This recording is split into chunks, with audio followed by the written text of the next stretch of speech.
Hi guys, welcome back. So today, despite my smile, we're gonna talk about a very sad topic, which is the mistreatment of self-harmers by the medical community.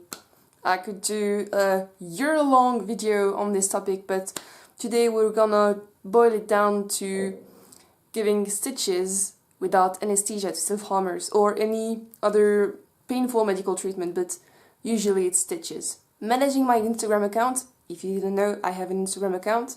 It's linked in the description. It's where I got most of my following and it's where I do most of my work. So, managing this Instagram account, I have received countless messages of people going to get medical treatment after self-harm and being treated horribly, being told that they were attention-seeking, that they shouldn't have done it in the first place, which is kind of true, but do you really have to say it like that?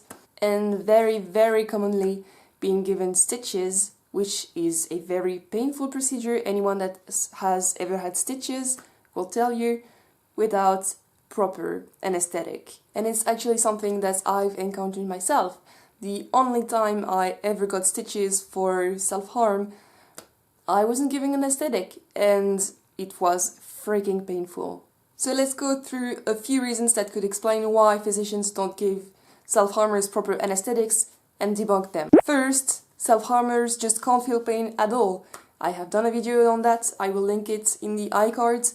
Self-harmers most likely can feel pain, particularly if it's not while they are actually self-harming, but it's a few minutes, hours after that, because you have to get to the place when you can get treatment and so on, so it's not exactly in the same moment. So when it's delayed, they most likely will feel pain. We're not superheroes or non-human being. We feel pain. Second reason is that self-harmers can feel pain, but they have a humongous pain tolerance, and therefore giving them proper anesthetics like you give to human beings is pointless. I did a whole video on that too. You can go watch it. And it's really not that clear that self-harmers have a higher pain tolerance. It is suggested, but it's really not sure. But the research is really not clear on that, and they most likely will feel it just like you would. Third point is that they can feel it, but they like it so much, so why not give them an extra shot of pain? Or a few shots, actually. And that's just completely nonsense too. Most self-harmers don't like pain, they are addicted to pain, which is very different. And if they do report to like pain, it's most likely self-inflicted pain, so not a valid reason at all to not give them proper treatment.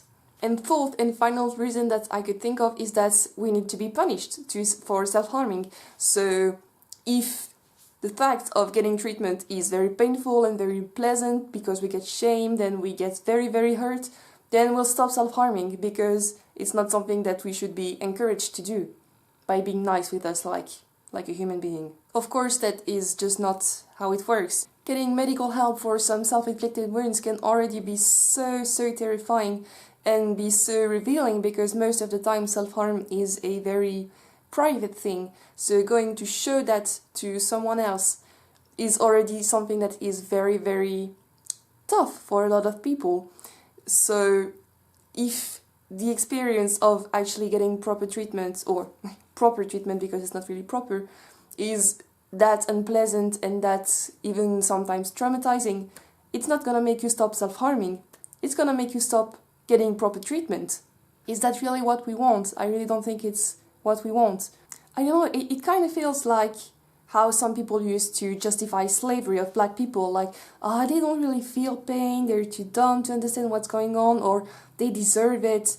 And it's obviously not a valid argument. I'm sorry if I'm being a bit hyperbolical and a bit over the top in this video, but it's a practice that I really find dehumanizing and that I find very despicable. So I might be a bit over the top, but that's because I'm really kind of emotional about that topic.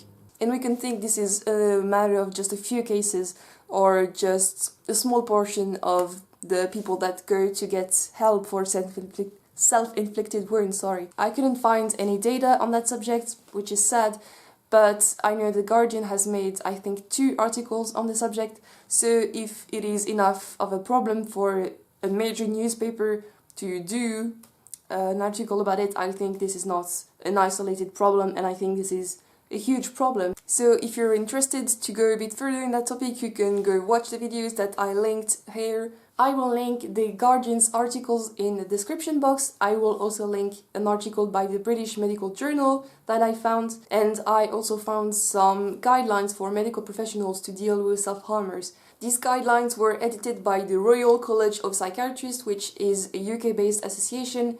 I will link them in the description, and please share them around so this practice can really stop and we can move on from this state, because it sucks. We don't need to be punished. We aren't young kids that misbehaved. You're not our mom, you don't need to punish us. It just really feels like we're not treated as human beings anymore, and I think this is really not something we should do anymore. So I guess that's it for today. If you want to chat with me, you can hit me up on Instagram. I answer every DM I get, and I will see you in a week.